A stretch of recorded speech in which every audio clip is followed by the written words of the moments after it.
Hey geeks, Tim Tibbetts with MajorGeeks.com. Today we're going to try briefly to demystify what this Microsoft Visual C++ and the C++ redistributable packages are all about. As you can see here, it's something that you'll find comes with certain programs. It goes back to being kind of old school. There used to be a day when you downloaded stuff, and most people have the Visual C++. Let me show you. This is a stock default install of Windows 10. As you can see, I have the 2017 redistributables.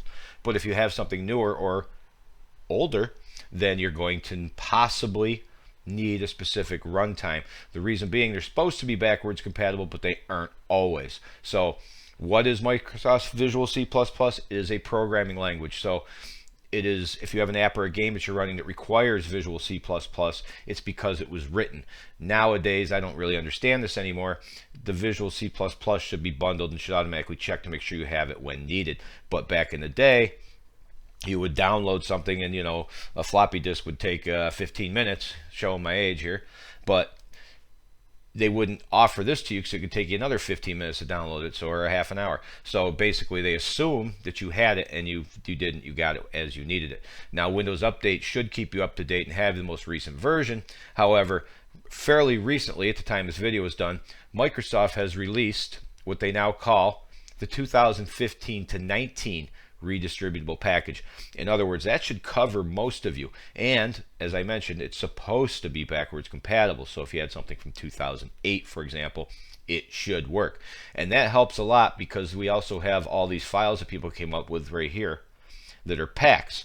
So you can actually click on this and that will install all the runtimes. It's still useful if you can't get the runtime you want. You grab this and it'll install everything. And as you can see, we have a video embedded on this page as well that you can watch and see how it works.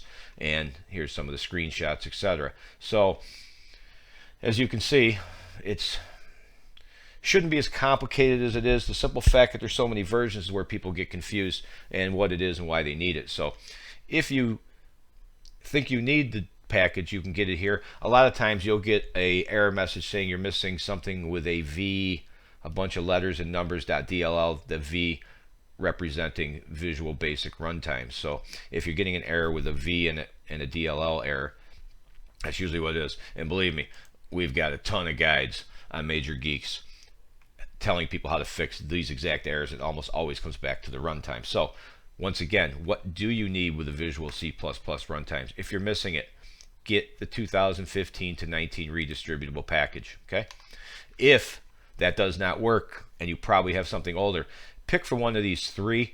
I believe I put them in order in popularity, so I'd probably start here. You don't want to be doing too many of them.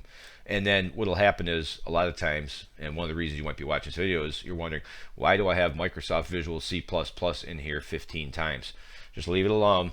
Each one of those probably was needed for a specific package. I hope going forward that we're done with this with the 2015 to 19 package. But if we're not, now you understand a little bit about how it works, what they are, and why you've got 15 of them installed on your computer, and hopefully you don't. So there you go.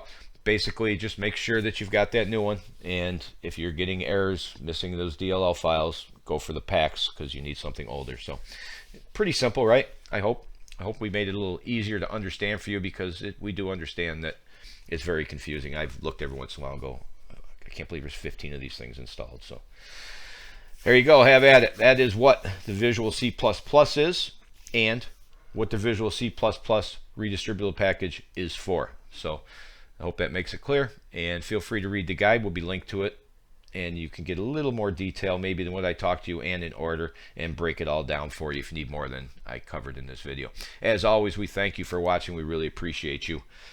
See you next time.